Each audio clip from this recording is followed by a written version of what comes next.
NBC News World Headquarters in New York.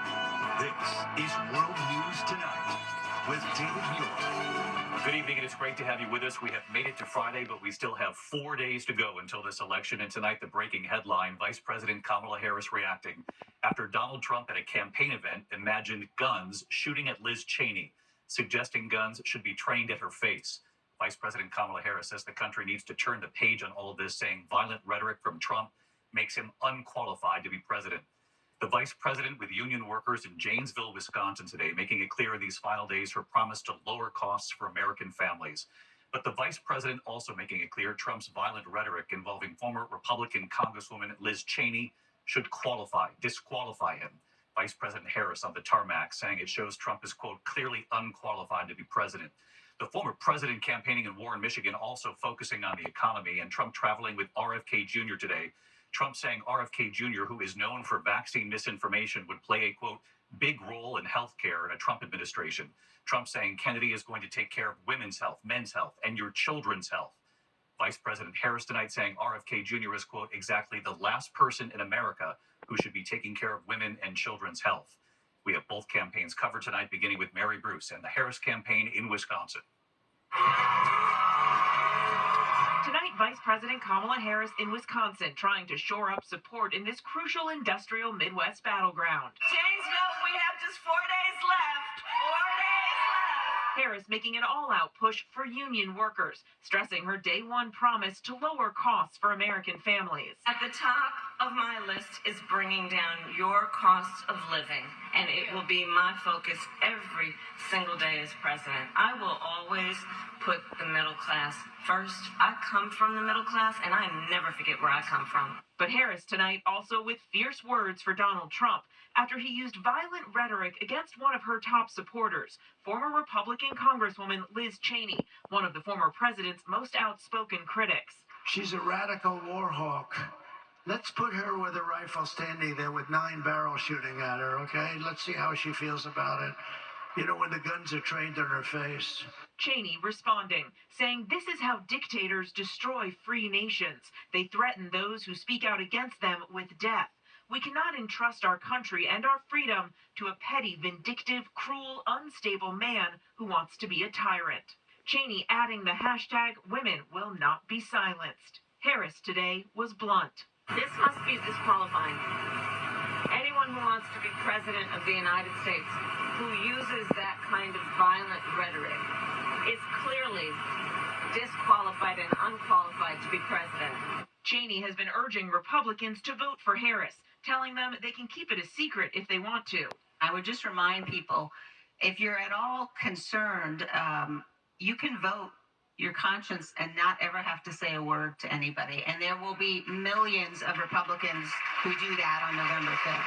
Tonight, Trump was asked why he used such violent language against her. Was it necessary to make the comments about Liz Cheney? Was that necessary? Oh, yeah, sure. She's a war hawk. Harris arguing this moment shows Trump's true character. Representative Cheney is a true patriot who has shown extraordinary courage in putting country above party. Trump is increasingly, however, someone who considers his political opponents the enemy, is permanently out for revenge, and is increasingly unstable and unhinged.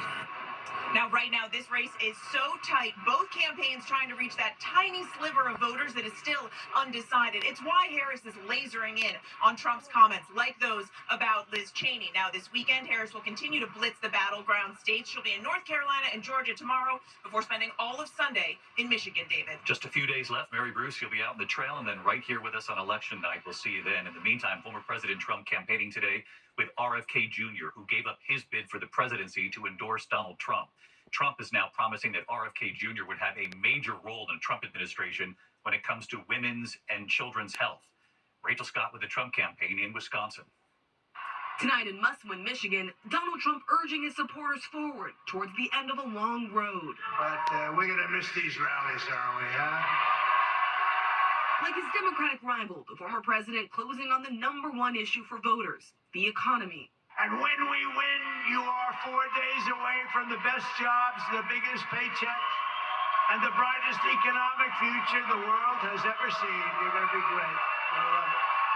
Traveling with Trump to Michigan today, one of his top supporters, Robert F. Kennedy Jr.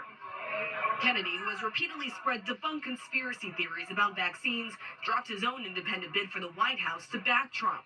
He says he's been promised a top role in a Trump administration. If you want to see me go to Washington, you better vote for Donald Trump.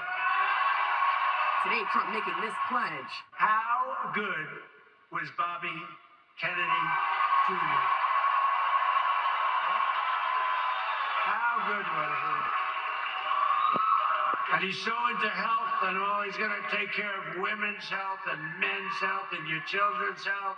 Something he's been repeating on the campaign trail. I'm going to let him go wild on health. I'm going to let him go wild on the food. I'm going to let him go wild on medicines. Kennedy insists Trump made him a very specific promise.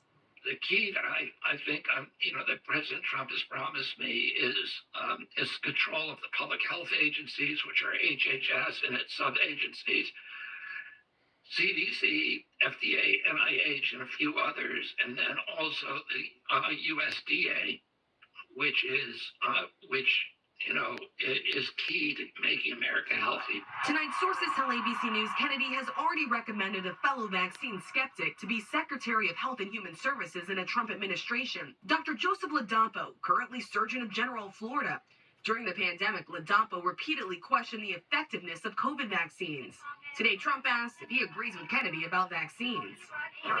His views on vaccines, Mr. President? We'll be talking about a lot of things, but he's going to have a big role in healthcare, a very big role. Is it HHS maybe? He knows it better than anybody. He's got some views that I happen to agree with very strongly, and I have for a long time. I mean, for years, you and I would agree. We'll be seeing it as a... What about his views on vaccine and maybe a position at All of these HHS? things we'll be talking about.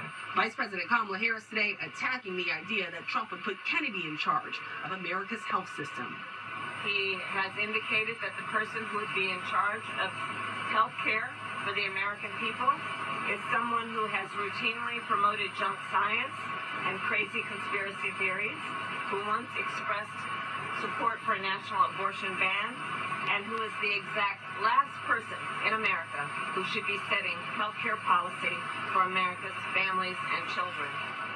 David, Donald Trump has a rally tonight in Milwaukee, Wisconsin. This weekend, he heads to Pennsylvania and Georgia. But David, look at this. He's making 3 stops in battleground North Carolina, a state he won in 2016 and in 2020.